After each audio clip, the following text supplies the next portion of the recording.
U.S. Congressman Dr. Bill Cassidy here with us in studio. Let's get Robert here, 499-9526. Hey, Rob, go ahead.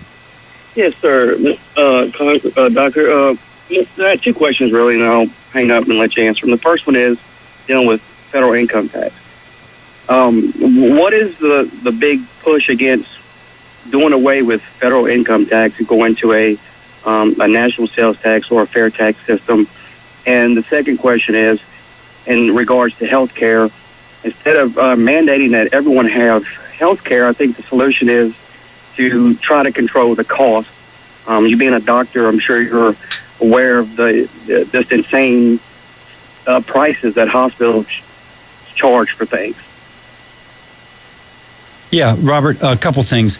I think that the flat tax or the fair tax, the national sales tax, the VAT, however you want to describe it, the big thing is that people have to understand it.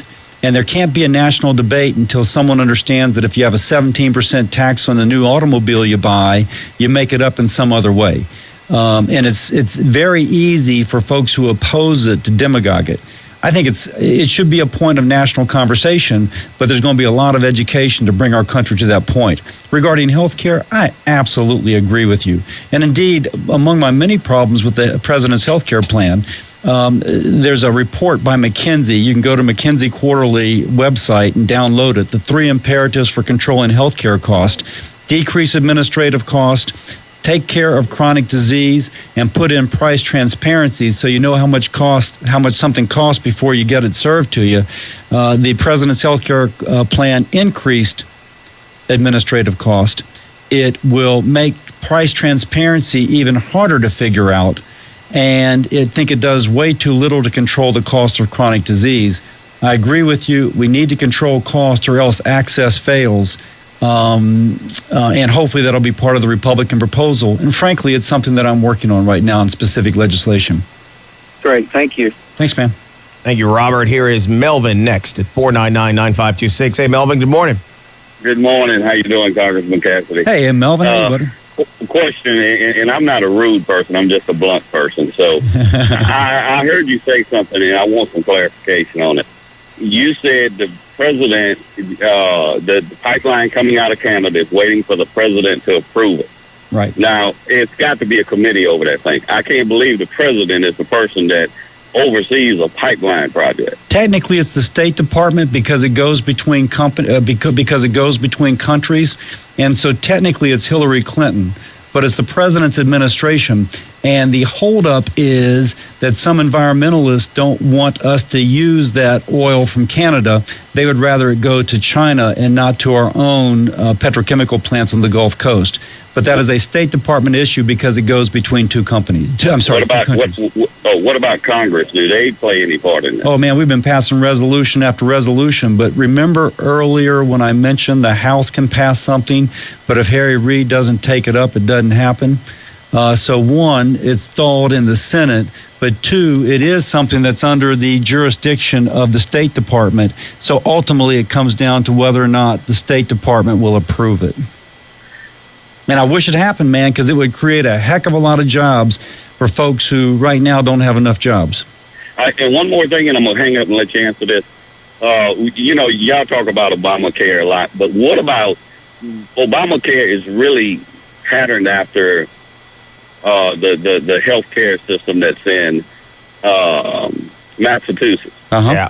How is that working? So, because to me, nobody will go up there to see how that's working to show us what we're going to be looking at, because that is actually what it was patterned after. The same company wrote the doggone thing, but nobody wants to go up there and look at it. Nobody ever talks about it. So how is that working out for Massachusetts? Apparently it worked well for them. No, hey, buddy, I've been thinking about it a heck of a lot and writing about it some.